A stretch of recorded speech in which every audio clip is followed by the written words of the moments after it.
Hey everybody, welcome to the Inimitable podcast. I am your host, Jermaine Harrison. I am a licensed mental health counselor, mentor, visionary, transitional life coach, but more importantly, I am a neurospicy black sheep. Inimitable means something that is so unique it is impossible to duplicate.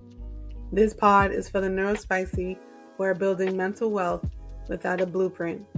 Every guest here, we're going to talk about some of those topics that other people don't want to talk about, but we're going to talk about it, whether it be about motherhood, Black men, whether it be about joining the force and being a mental health advocate. Either way, we're going to talk about it. So with that being said, thank you for coming. And if you're here, it's because God needed you here. I hope you enjoy this episode, and I will see you soon. Bye.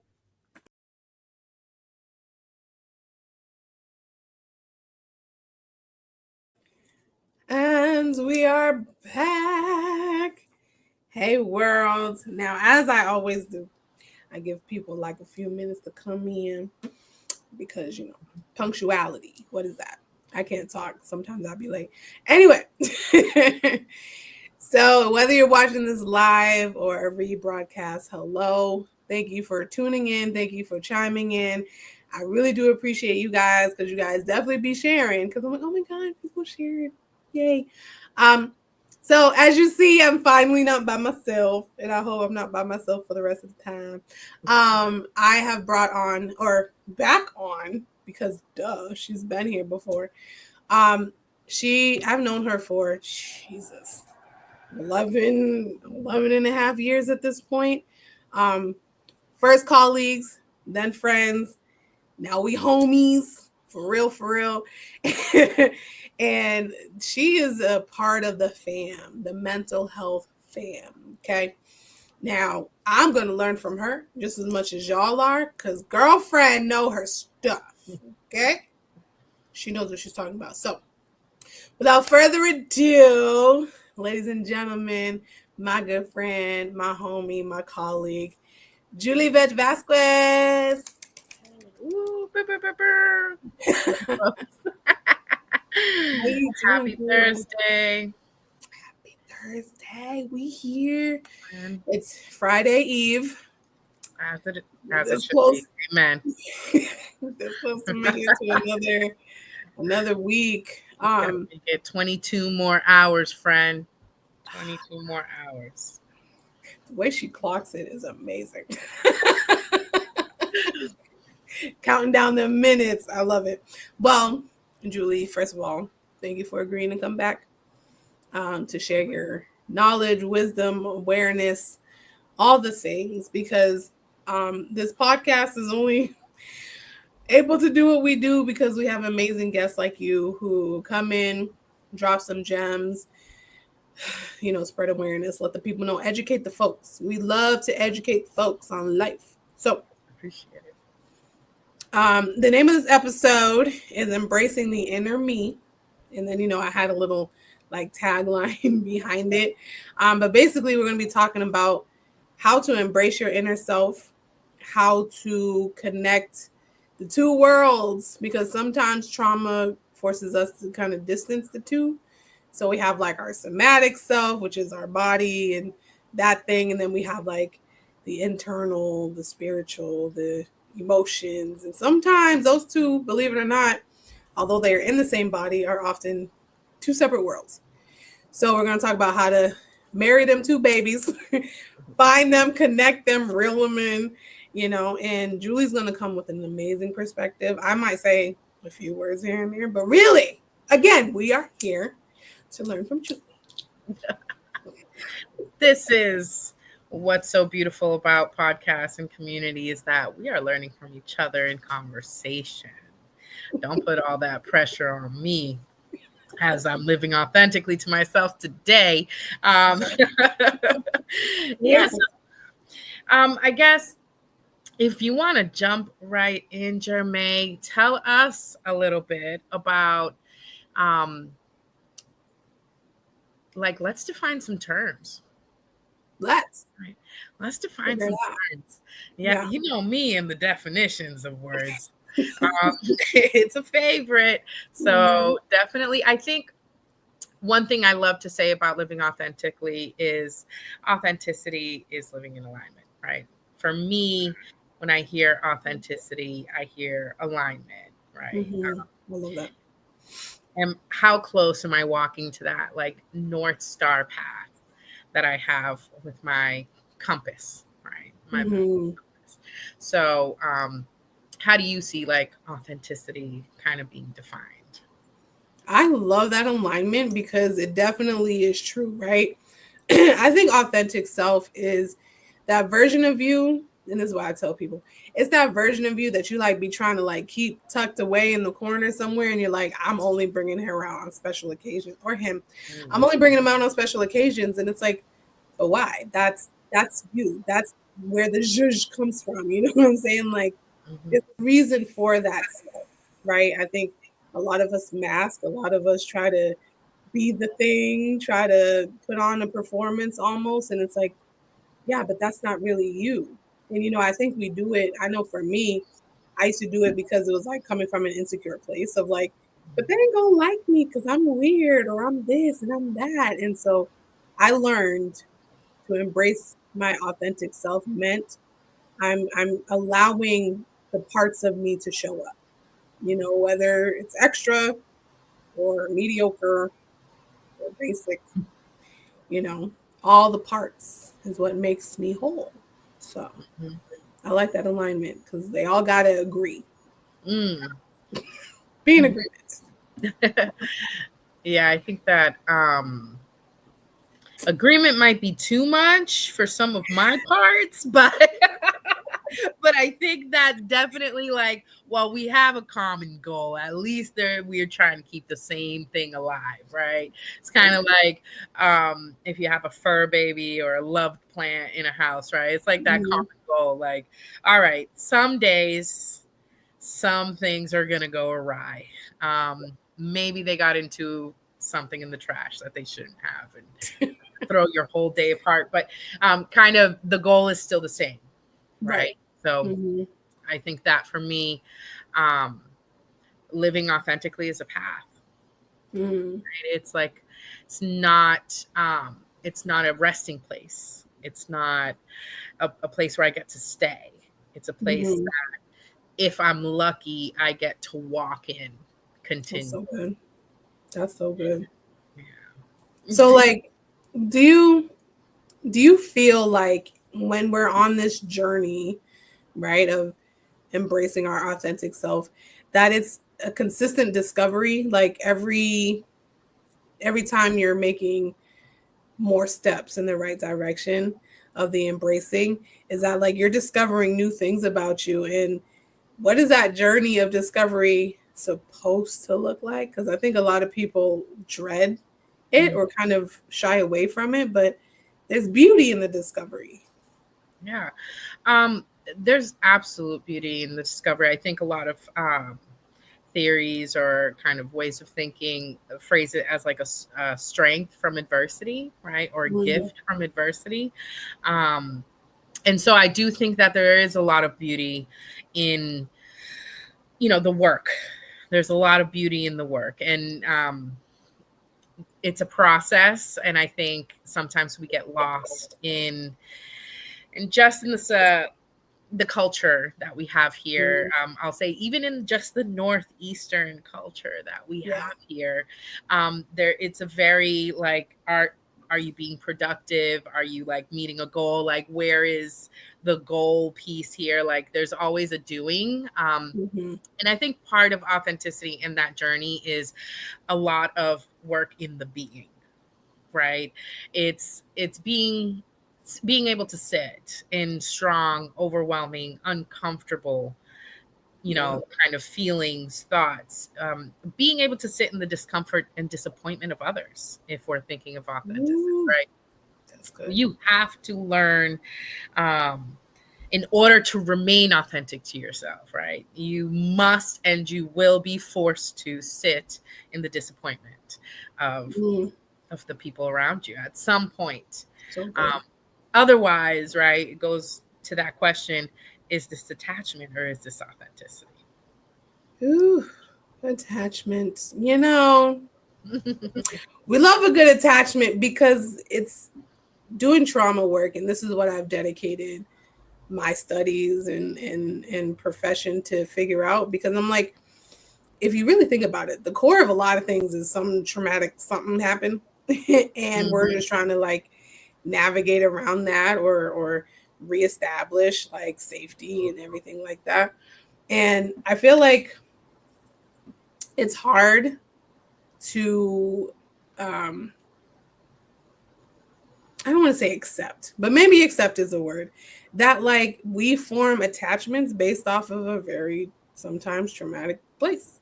And it's like, oh, so like even if I had healthy relationships growing up and stuff, again, life's sometimes, and then we find ourselves making these trauma bonds and other connections. And it's like it works for now, but then it doesn't. Mm-hmm. So like what do you feel about attachment, Julie? I have a lot of thoughts about attachment, but one thing that I have um, really just kind of been pondering for the last couple years is like, typically those of us who are in the field, right, who work in the field in some capacity, if you do training on attachment, right, we are thinking like the developmental stages. We're thinking, did somebody give me a bottle when I cried? Did they change a diaper when I needed? And so a lot of these theories with attachment are like, it's the first 2 years, and then you're like, you got to get happy with what you got, right?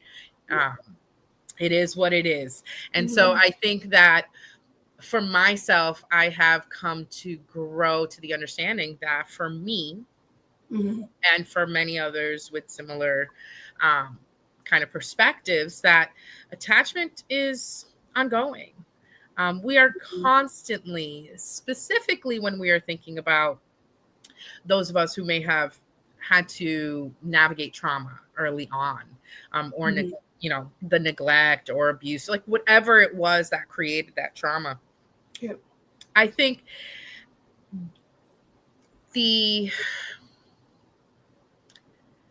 instances, the opportunities, there will always be opportunities to relearn these attachment pieces, that we always come across more opportunities to practice that muscle, to take that hippocampus and like rewire some of the pieces, which I think is something that a lot of people focus on when we're thinking about parts of self and integrating parts of self, right? Kind of who is in control of running the ship, right? Who's driving the boat, I guess you could say.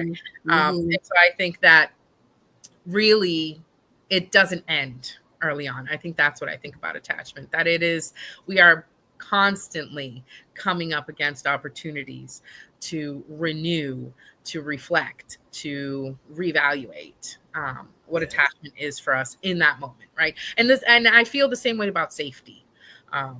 That safety is like an everyday thing, right? Like, what is in my bank account today may dictate how safe I feel for the next 24 hours, right? But come payday, I might feel way better Right. than I did before, right? So I think that even the smallest opportunities for us to flex some of those muscles and understand that there are no absolutes for us as humans. Honestly, yes, ma'am. Because, the grandfather of psychology, the Freudians of the world, right? Basically say your entire existence is pretty much done by the age of 12.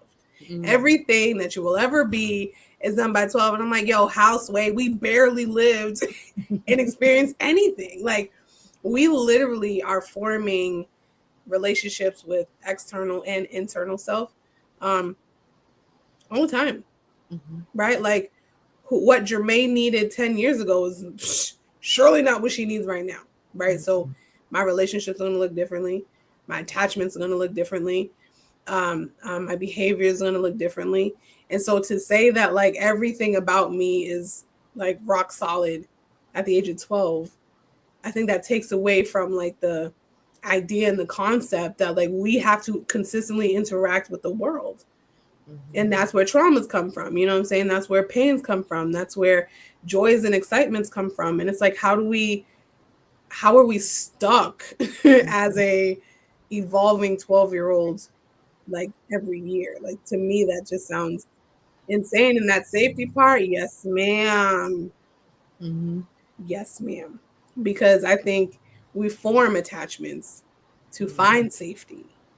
And when we don't have the right attachments, we're consistently going to be seeking safety in other things, in other places. And it's like, I love what you said.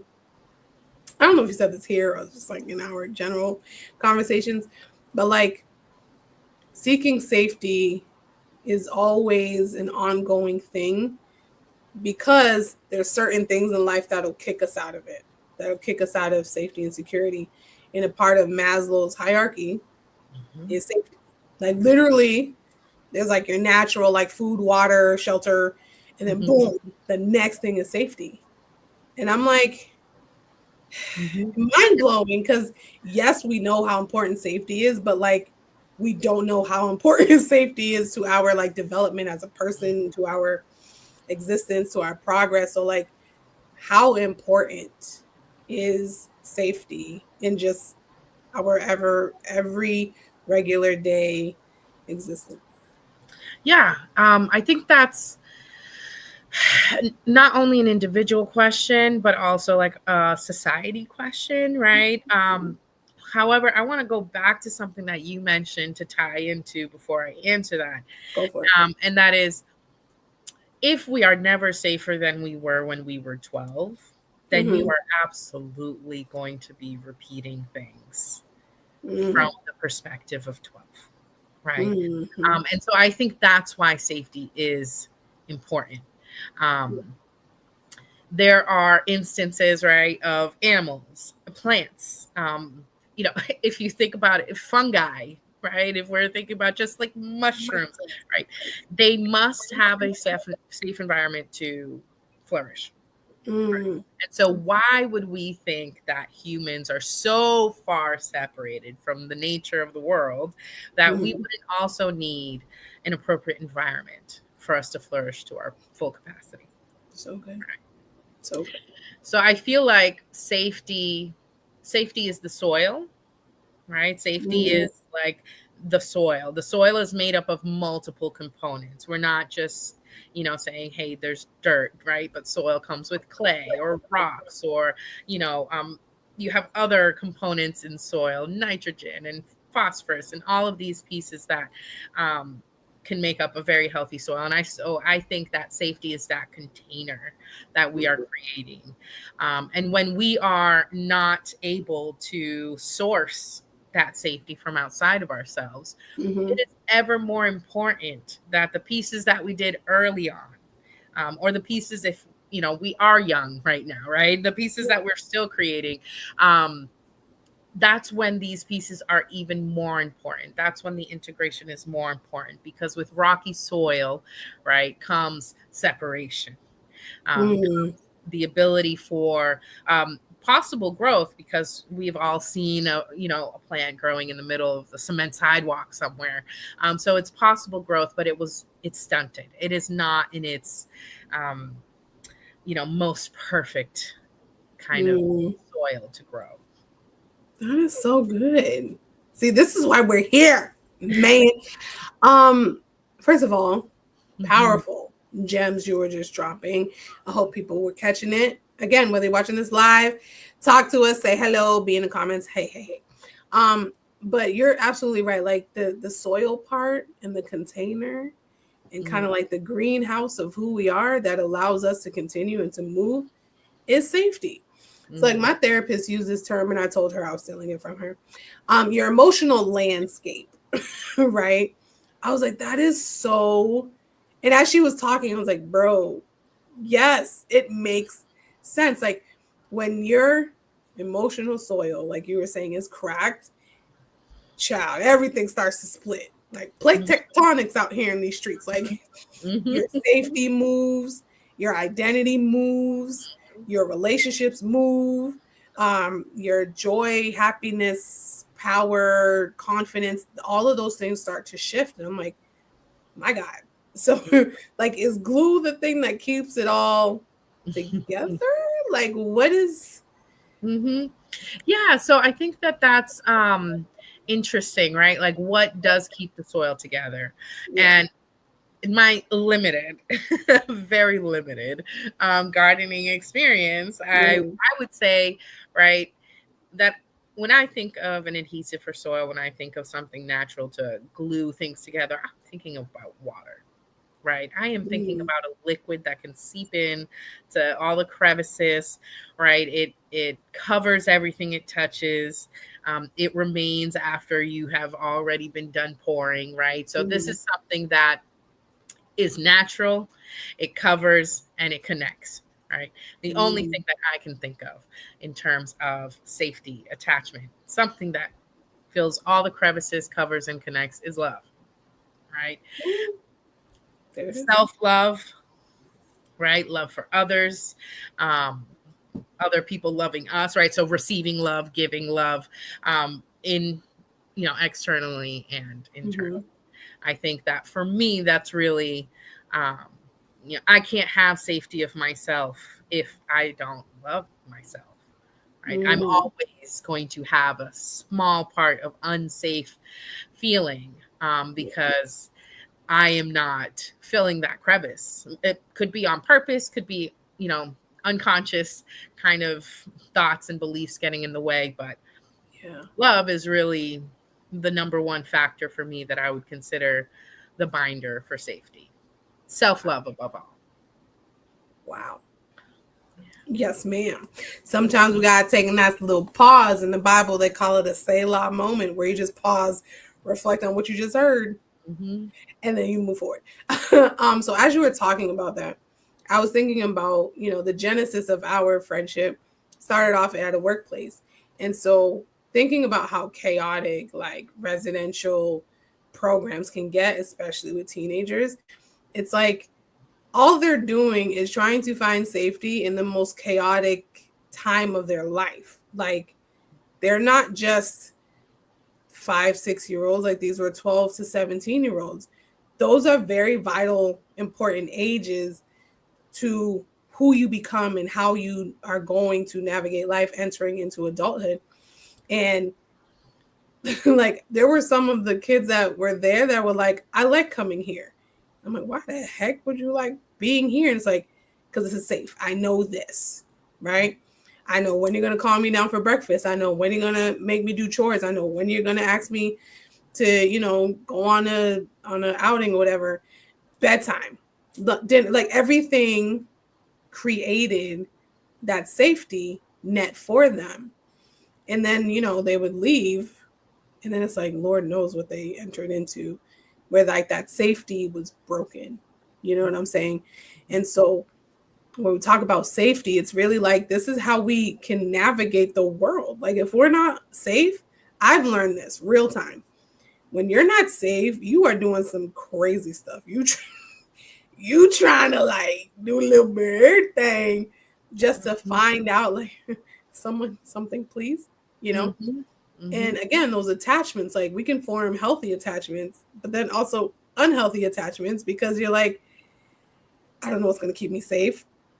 But if it's a man, if it's a female, if it's alcohol, if it's drugs, if it's an emotional support animal, like, we are constantly seeking and looking for those safe things and safe people and safe places, because what if the glue that you said, which is self-love, what if you don't have it?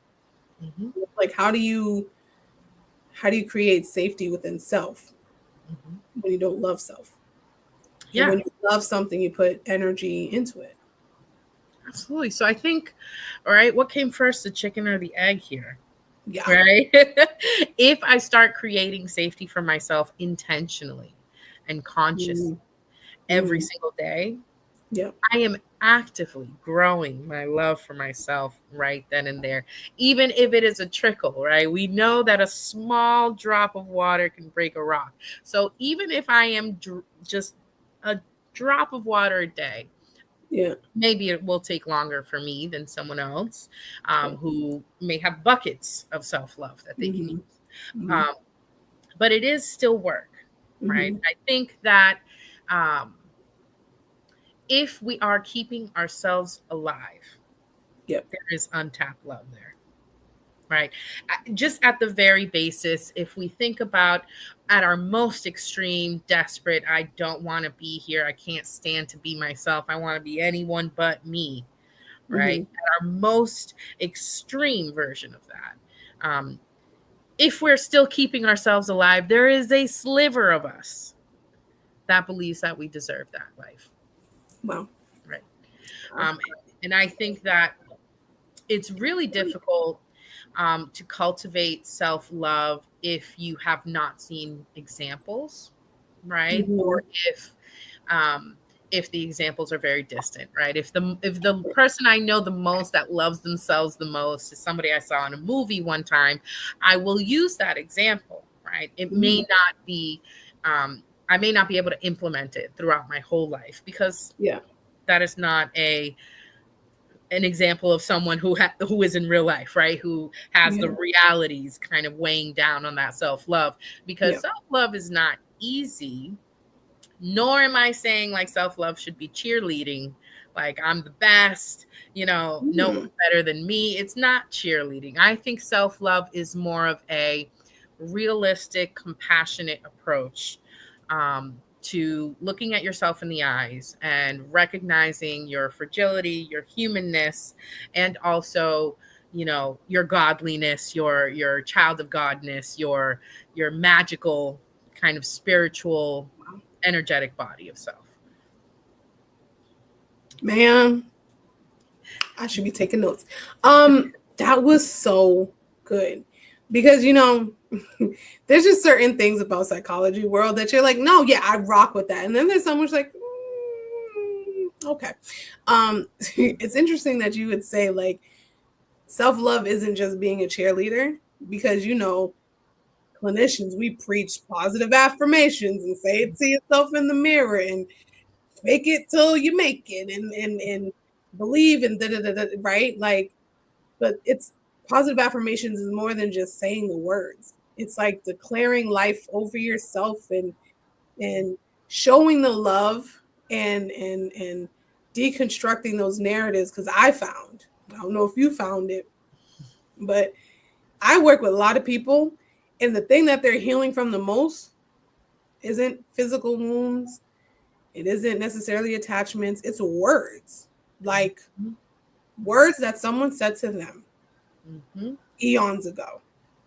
Like I had a 68-year-old and she's healing from words. Were there other stuff she was healing from? Yeah, but words. Mm-hmm. Like, so if words can damage, words can also heal. Right. And a part of gaining that self-love is like, I don't know if this is scientific, but because you're a researcher to the core, right? So you can correct me if I'm wrong. But one thing I've understood is that your brain listens more to your own voice than other people's voice. So sometimes the words that were spoken to us, we internalize that and then they become our own words and our own voice. And our brain's like, oh, well, if Julie's saying it, okay, whatever. But if Jermaine's saying it, oh, we must pay attention because Mm-hmm. that must be true. And she's rehearsing it, which means it can't go into like the short term memory. It can't go into like, oh, one ear and out the other. Like if you're ruminating on these words, if I'm saying these words over and over again, then my body and my brain is like, okay, I guess that's what we're doing. I guess we are a failure. I guess we aren't loved. And I guess we will never be powerful. And it's like, again, this all has to do with embracing her inner self because she has a voice too, Mm-hmm. right? And so now that we're talking about words, like the inner self, what does it look like when we are disconnected from that? Like what causes the disconnection? And then what does that look like in real time? Like when someone is misaligned within self?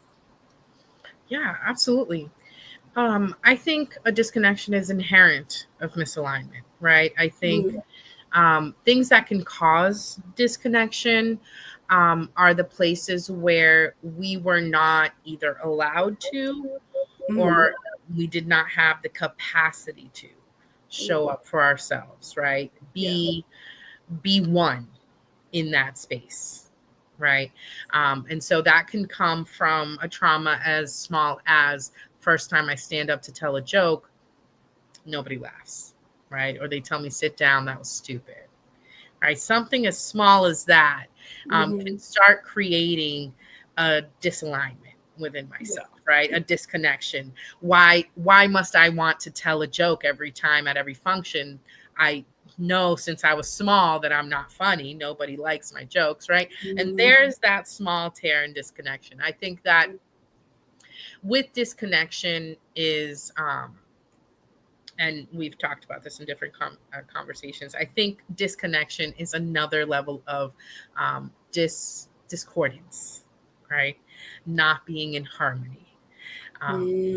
Whatever that looks like, whether it is from lack of safety, which is a very high probability that the disconnection had to be caused in order to save our whole self, right? Or there's a rupture in terms of the priorities or the choices that I'm making are not aligned, right? They're disconnected from that inner voice. There's a quote that says, listen to your heart. Listen to your heart, it whispers. I'm getting the quote half wrong, but I do believe that there's something there about that inner voice is never going to be as loud as everything else going on. And so a disconnection is not only, I think, in volume, but also in, like where we are facing, like where our attention is flowing. Yep. So there is a quote that I don't even know if this is what you were talking about, but it says, "Let your heart guide you. It whispers, so listen closely." Yes, that's the one. Okay, that was Maria. Okay. I'm gonna say, girl, I don't know. This thing say it was from the land before time.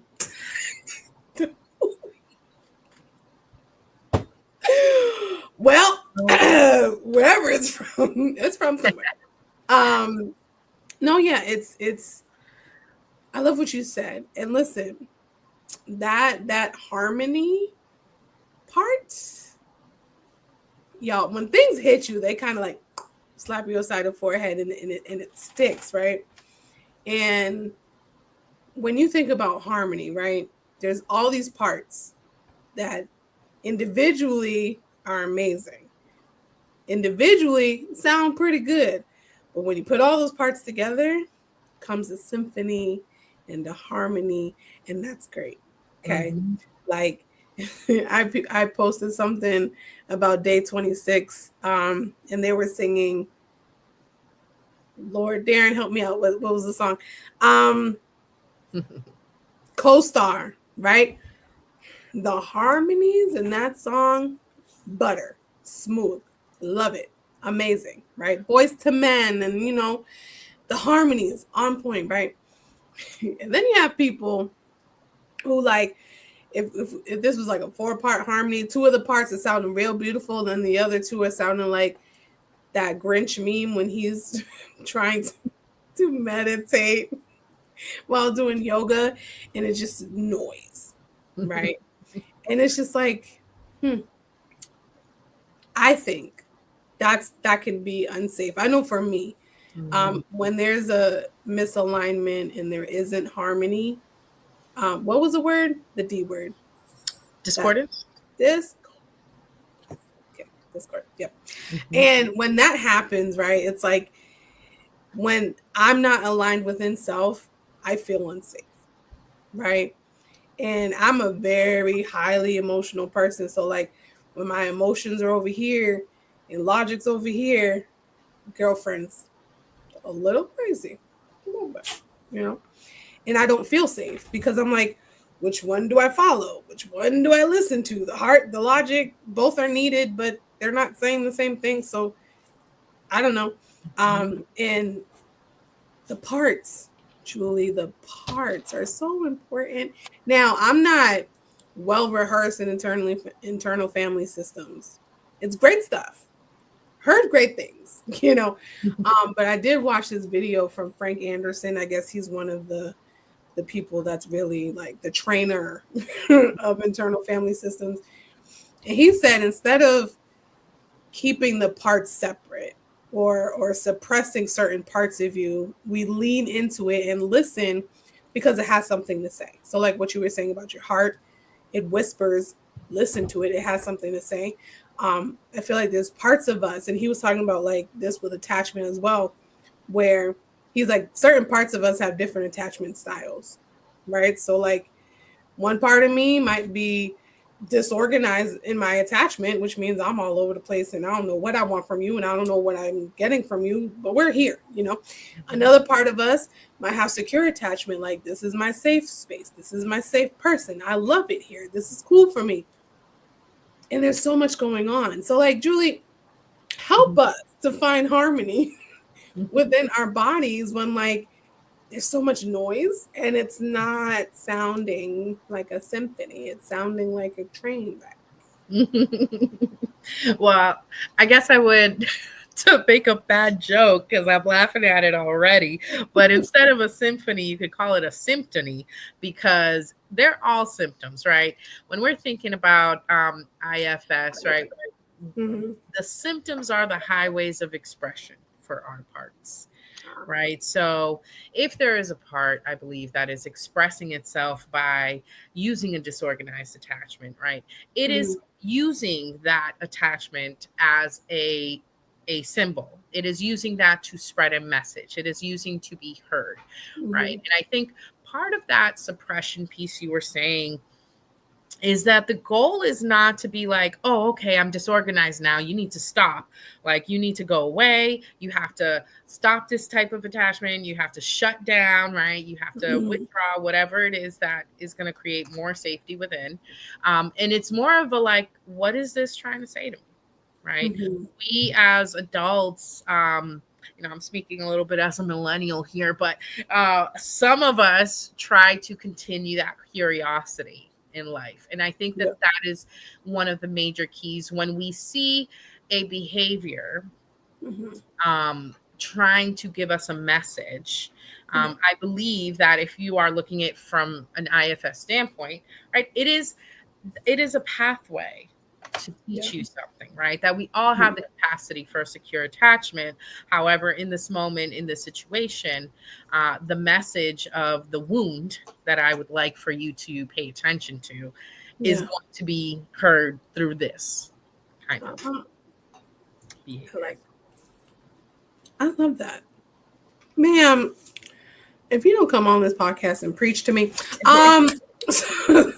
that is so good because like I've learned to educate pain in a different kind of way, especially because I've been going through it. You know what I'm saying? Pain is an alert to our system, right? Like some of us don't pay attention to anything unless it hurts, and then it's like, ooh, I should probably do something about it. Now, my accident-prone self, and I'm tall, those two don't work well together. Oftentimes, I'm stubbing a toe, hitting my knee on something, walking into door frames. Like, don't judge me, but it happens. And I don't pay attention to it because I'm like, okay, it was a moment. Ow, that hurts.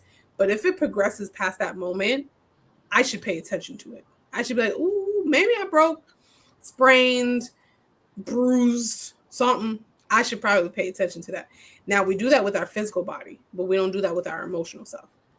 And I feel like that disalignment, it doesn't allow us to be intact or you know, the top down thing, the flipping the lid where like our bottom half isn't connecting or talking or having conversation with our top half.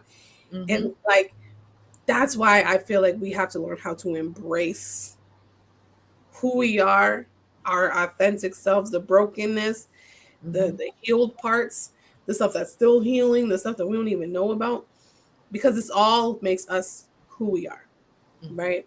And all of it has something to say, right? Like people don't want to lean into like trauma work because like I don't want to be re-traumatized. Like, no, thank you.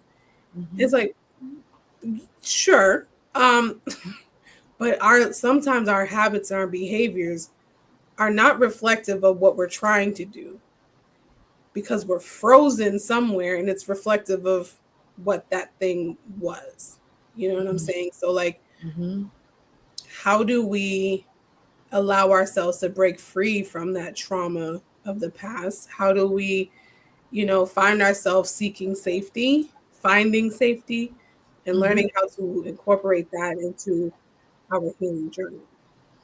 Yeah, I think multi-prong here. One of the things is like reminding ourselves that any behavior that's coming up is to keep us alive, right? Like at its core, any behavior that I'm doing is to keep myself alive. I'm never going to actively engage in a destructive behavior because my brain, right? Not me. Hold on a second. Let me go back and say my brain will never chemically make a choice that is not to it thinking it's going to keep me alive, right? That's always going to be the brain at the core. And I think also additionally is that the point of healing from trauma, and we have wonderful examples of people who are doing amazing personal work to heal from trauma. We have famous stars, right?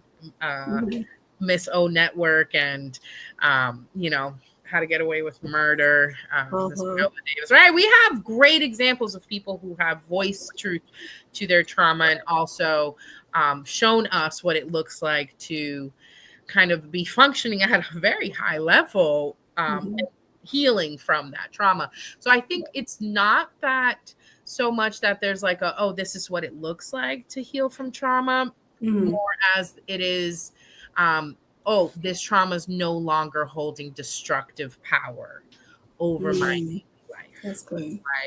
Right. And I think that's part of the healing, right? If it's multi-layered work, you're never going to just wake up one day and say it's over, I'm done, I'm good, I've moved on. There's always going to be again these opportunities. So I think John Gottman, he does the marriage, the four horsemen and the sliding door moments, right?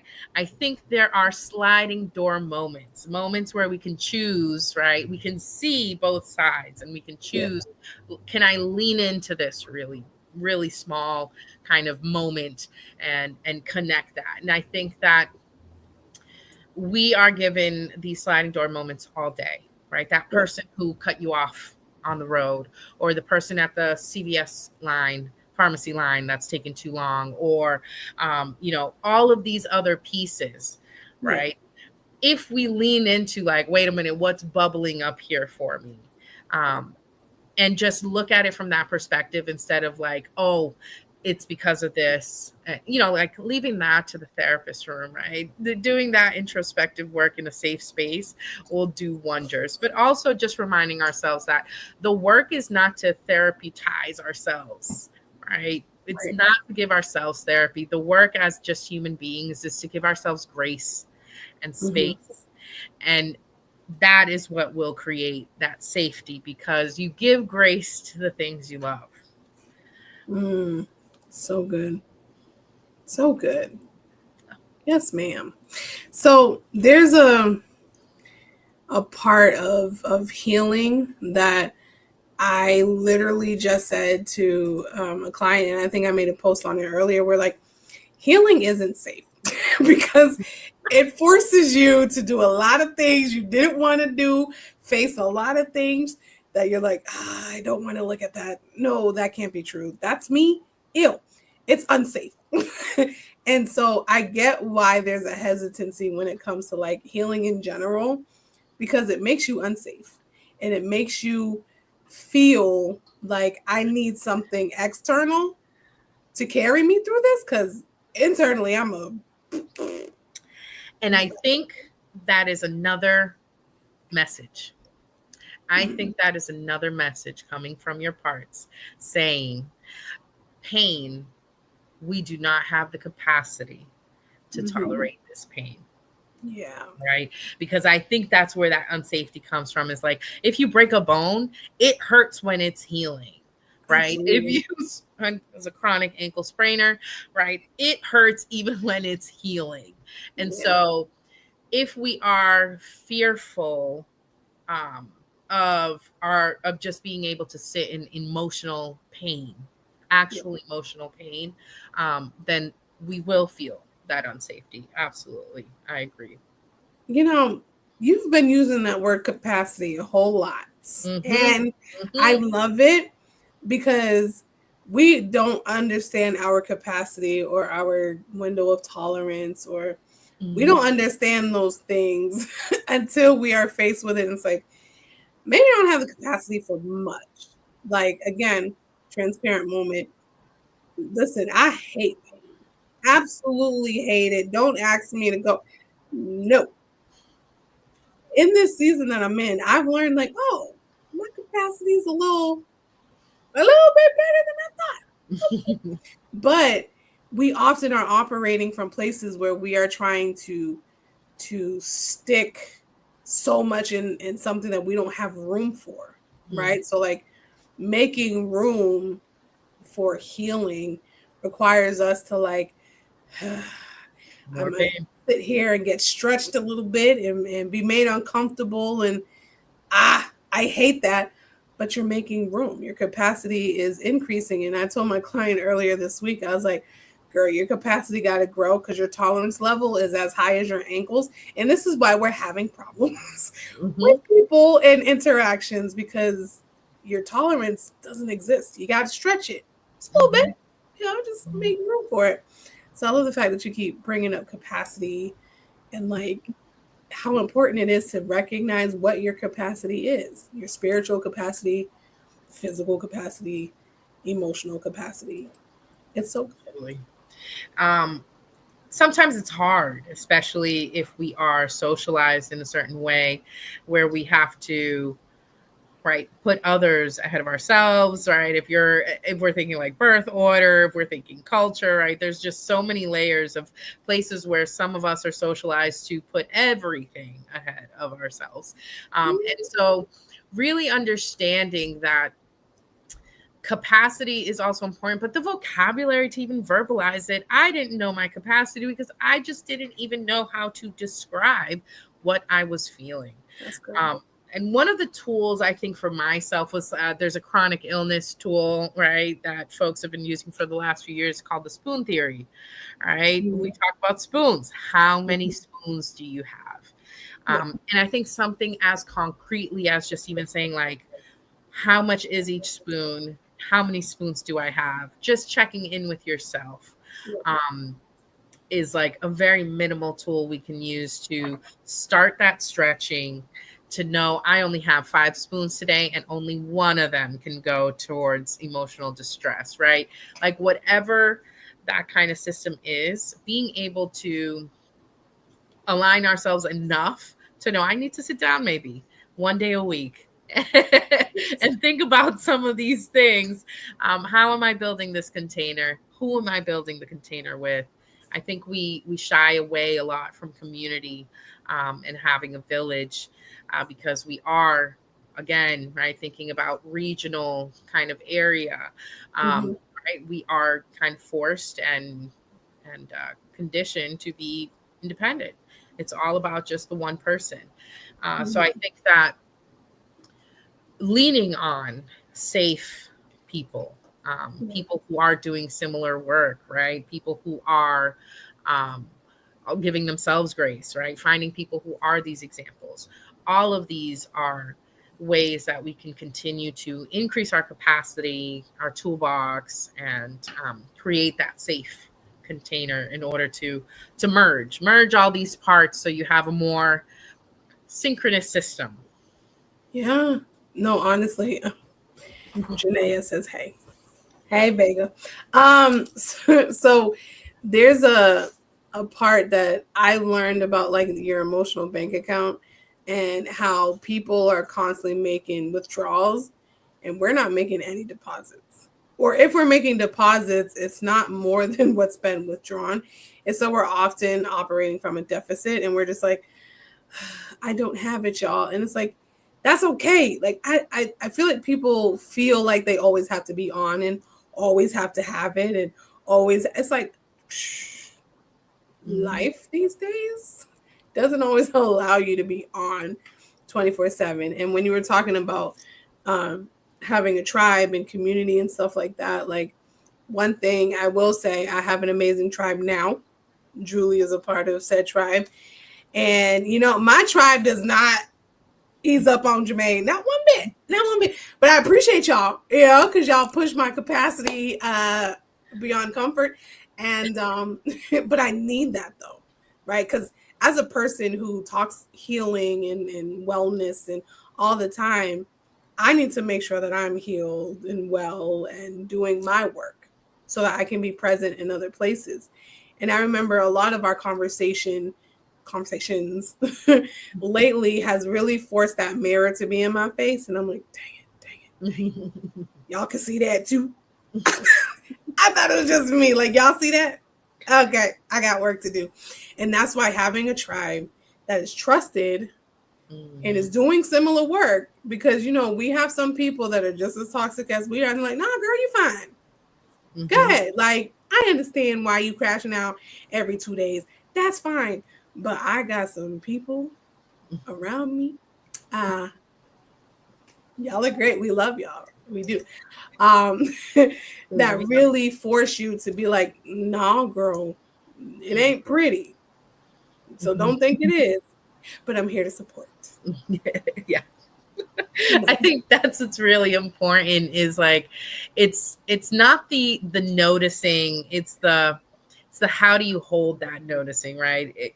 It's we've all had some sort of betrayal trauma at some point, whether and you spoke about pain a little bit. There's even medical betrayal trauma. In our field, there is a very large amount of information coming out very recently about us as workers feeling betrayal trauma in the field from our own employers, etc. And so I think that I don't want to discount the validity of the hesitancy to lean on others. And also I think that the circles that we build, right, build the standard for ourselves and for our life. And so who we let in that circle is going to set the standard for the support we receive and give. And, you can only give from a cup that is overfloweth, right? So really thinking about how are people pouring into me if they're part of that circle? And does that say something about my standard? And is that standard a reflection of my safety, of my soil? I love the analogies, Julie, because, I'm a good analogy person. I use them all the time. But I feel like it allows us to take a common thing and add like a complicated story into it, which is something, I learned from Jesus because he took some very complicated things and he's like, I'm gonna break it down to something that if you know agriculture, if you know fishing, if you know whatever, I'm gonna break it down to you that way. And so the way that you're breaking this down, this concept of safety and capacity and building a tribe and community, all of these is amazing, because I feel like the way that you're educating us is that you are bringing it to our table and not just saying like, boom, there's a steak, have fun. You're like cutting it up for us and being like, not the whole thing though, because you still like, nah, you still got to do your own work, but I'm gonna give you some little slitherings, So as we're reaching the end of this, listen, I could do this all day with you, you know that. But as we're getting towards the end, is there anything that you want to leave with the folks about authenticity, about safety, seeking safety, and what it really means to be okay with embracing your inner self? Yeah, I think There's a quote I did recently with my kiddos, and it was, I believe, Jesse Jackson, but it's, you are not responsible for being down, but you are responsible for getting up. Right. And so, kind of just acknowledging that, while I use a lot of great analogies and like sweeping kind of generalizations and things, none of this stuff is easy. This is gut wrenching, heartbreaking work. And so to even make the choice that with everything else going on in the world, I'm going to show up authentically so that I can be my best version and be a participant in my surrounding reality for others and for myself, whatever that looks like for each person, I think is no small feat, right? If you can get to the end of your life and feel like you have been your most authentic self, that will be the greatest gift that you can give to yourself and to those around you. And so my goal and my hope is that I am so authentically me and off kilter that it inspires others to just do the same. Just do the same. Just show up. Julie. Yes, ma'am. Because you know what? In a lot of fields, but especially ours, there's like this little switch that happens where like you don't know what you're talking to. You know who you're talking, but you don't know what you're talking to. You know what I mean? Because sometimes we're trained to just be like, "Fruit, no emotion, just no, yeah, I hear you. Wow, that's great." You know what I'm saying? Like we're trained and conditioned to be that, but it's like people don't heal talking to like a cold wall, or so to speak. You know what I'm saying? So like showing up as your authentic self, obviously you got to be professional. So I'm not saying like go crazy. I'm not saying that. But it is something when you bring yourself to the forefront, when you can bring yourself here and be like, I'm here with you, especially working with young people. Young people don't care how many letters you got in front of your name, behind your name. They're like, okay, but who are you? Because if you ain't it, if you ain't real, I'm not listening to a word you say. You know what I'm saying? And you know, it's great to have people like you in the field, Julie, who keep it real, keep it 100, but you educate to a level where you're saying the good stuff. Like there's terms I'm learning from Julie, and I only was with her for like 4 days. I was like, oh, what's that? Let me write that down. I heard that, but I never heard it like that. Like that's good. And you're breaking it down so that these teenagers can understand it, colleagues can understand it, adults can understand it, and that's what we're trying to do here. We're trying to bring healing to people in their language in a way that they can understand it, because I refuse to do all of this work and people like, I have no idea what Jermaine just said, or whoever she got on, like Absolutely. that went Absolutely. Accessibility is key, my friend. I'm with you. Yes, accessibility. Well, Julie, once again, I appreciate you so much for coming on the pod. You know what I mean? Like, listen, girl, Absolutely. we should do more episodes. You know what I'm saying? Because the information that you bring is just so good. It's like gold. You know what I'm saying? So, anyway, guys, thanks for watching. As always, I appreciate you. This is my lovely friend, Julie, licensed clinical social worker. And there's so much more that will come from her. There's so many great things that are coming down the pipeline. Thank you, Vega. She says y'all are dope. So I'm going to end the episode here. Again, if you guys want to hear more, want to learn more from Julie, want to learn more from myself, we are here. You know, drop a comment, drop a message. We will give you what we can give you. Also, my outro video, like I say every single week, has some announcements. And there's actually a new one. So, you know, this is an updated version. Thank you, Darren. There's an updated version of everything that you used to see. So now you really don't want to click off. So stay tuned. I will be back next week. I may have another co-host with me, or guest, I guess is technically what you guys are. Anyway, Julie, love you, girl. Thank you so much for coming. And I'll see you guys next week. Hey everyone, thank you so much for watching the episode. I hope whatever was said impacted you or someone you know. So again, feel free to share this with anyone you know, a group of people you know, whoever you think needs to hear and have benefited from a conversation like what we just did, send it to them. Anyway, so at the end of my episodes, I like to do some announcements. I do have a lot of things coming up. I am ready to do speaking engagements, so you'll see flyers on those. I'm ready to launch my groups now that the summer's over and everyone's getting back into the swing of like normal everyday life. So I have some groups coming up. I am taking insurances in case you didn't know. So I'm going to throw up the list of insurances that I am taking. And, stay tuned for more. The books are still out, so my journal To the Other Side is still out on Amazon, as well as my mental health awareness affirmations book. It's a coloring book. It's an adult book, We color too. I love to color, okay? So those are still out on Amazon. Check them out. Again, share those with people who you think might benefit from it, all right? So thank you for watching. Stay tuned for the flyers, and I'll see you next time.